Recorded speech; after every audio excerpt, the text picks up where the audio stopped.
Isaiah chapter 37.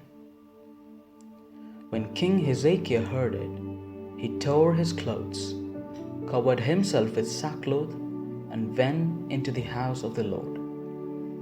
And he sent Eliakim, who was in charge of the palace, and Shebna the secretary, and the senior priest, covered with sackcloth, to the prophet Isaiah, son of Amos. They said to him, Thus says Hezekiah, This day is a day of distress, of rebuke and of disgrace. Children have come to the birth, and there is no strength to bring them forth.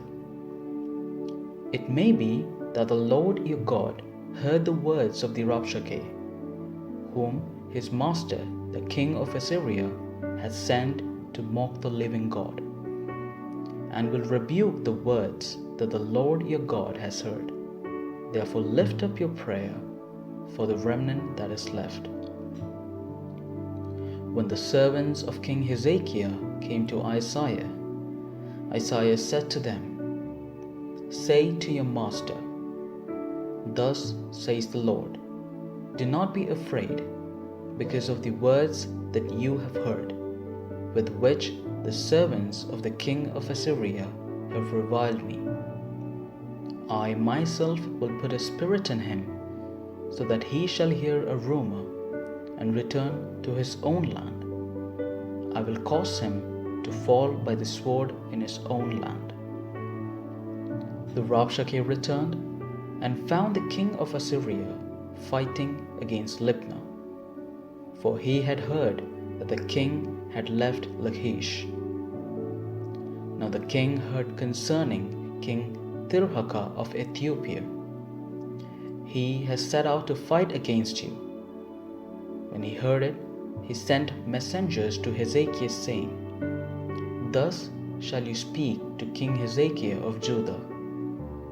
Do not let your God, on whom you rely, deceive you by promising that Jerusalem will not be given into the hand of the king of Assyria. See, you've heard what the kings of Assyria have done to all lands, destroying them utterly. Shall you be delivered? Have the gods of the nations delivered them, the nations that my predecessors destroyed? Guzan, Haran, Rezeph, and the people of Aden who were in Thalassa. Where is the king of Hamath, the king of Arpad, the king of the city of Sepharvaim, the king of Hena, or the king of Ivah? Hezekiah received the letter from the hand of the messengers and read it. Then Hezekiah went up to the house of the Lord and spread it before the Lord. And Hezekiah prayed to the Lord, saying, O Lord of hosts, God of Israel, who are enthroned above the cherubim, you are God, you alone of all the kingdoms of the earth. You have made heaven and earth. Incline your ear, O Lord, and hear. Open your eyes, O Lord, and see. Hear all the words of Sennacherib, which he has sent to mock the living God. Truly, O Lord, the kings of Assyria have laid waste all the nations and their lands, and have hurled their gods into the fire, though they were no gods but the work of human hands, wood and stone, and so they were destroyed. So now, O Lord our God, save us from his hand, so that all the kingdoms of the earth may know that you alone are the Lord. Then Isaiah, son of Amos, sent to Hezekiah, saying, Thus says the Lord, the God of Israel, because you have prayed to me concerning King Sennacherib of Assyria, this is the word that the Lord has spoken concerning him. She despises you, she scorns you, virgin daughter Zion. She tosses her head behind your back, daughter Jerusalem. Whom have you mocked and reviled, against whom have you raised your voice and haughtily lifted your eyes?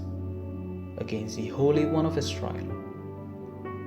By your servants you have mocked the Lord, and you have said, with my many chariots I have gone up the heights of the mountains, to the far recesses of Lebanon. I felled its tallest cedars, its choicest cypresses. I came to its remotest height, its densest forest. I dug wells and drank waters. I dried up with the sole of my foot all the streams of Egypt. Have you not heard that I determined it long ago? I planned from days of old what now I bring to pass, that you should make fortified cities crash into heaps of ruins, while their inhabitants, shorn of strength, are dismayed and confounded. They have become like plants of the field, and like tender grass, like grass on the housetops, blighted before it is grown. I know you're rising up, and you're sitting down. You're going out and coming in, and you're raging against me. Because you have raged against me, and your arrogance has come to my ears, I will put my hook in your nose and my bit in your mouth. I will turn your back on the way by which you came. And this shall be the sign for you. This year eat what grows of itself, and in the second year what springs from that. Then in the third year sow, reap, plant vineyards, and eat their fruit. The surviving remnant of the house of Judah shall again take root downward and bear fruit upward. For from Jerusalem a remnant shall go out, and from Mount Zion a band of survivors. The zeal of the Lord of hosts will do this. Therefore, thus says the Lord concerning the king of Assyria, he shall not come into this city, shoot an arrow here, come before it with a shield, or cast up a siege ramp against it. By the way that he came, by the same he shall return. He shall not come into the city, says the Lord, for I will defend the city to save it, for my own sake and for the sake of my servant David. Then the angel of the Lord set out and struck down 185,000 in the camp of the Assyrians. When morning dawned, they were all dead bodies.